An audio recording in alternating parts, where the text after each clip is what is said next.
This week, the Biden Department of Education was caught trying to push critical race theory into schools all across this country, putting out a radical document that encouraged people to, quote, disrupt whiteness and other forms of oppression. They were forced to retract. They claimed it was an error. I'll tell you what the error was. The error was they were caught. Critical race theory it's rooted in Marxism. And it began sadly at my alma mater, at Harvard Law School, where you had Marxists there.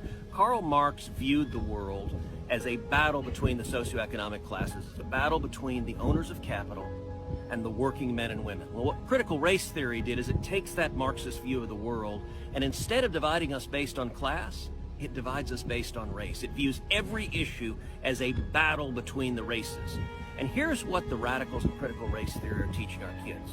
They're teaching our kids that America is irredeemably racist. They're teaching our kids that every aspect of American history is about preserving slavery and white supremacy. They're teaching our kids that all white people are racist and there's nothing you can do to prevent that.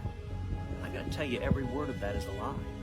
It is a bitter lie designed to tear our country apart, designed to pit us against each other, to pit one race against another.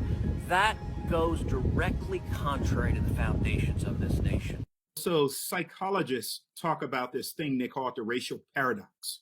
And the racial paradox is the idea that the majority of whites believe that race is not a problem in this country. The majority of Black and Latinx people believe that race continues to be a problem in the country, and the evidence bears it out.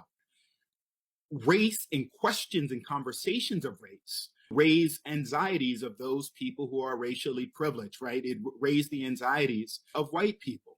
But unless we begin to tackle, confront, the question of race, we cannot move our American democracy forward. And the stance that we take at NYU Metro Center, let's stop running away from the conversation. Let's not ignore, that racial realities, racial disparities exist. Let's acknowledge that they exist and let's figure out why they exist so that we can begin to create solutions for everyone.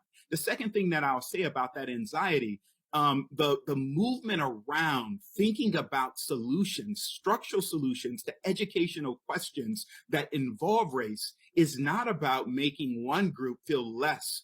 It's about pulling us all up. It's about considering and thinking about the various ways that we need to design, create, promote an education system that can work for you as well as me.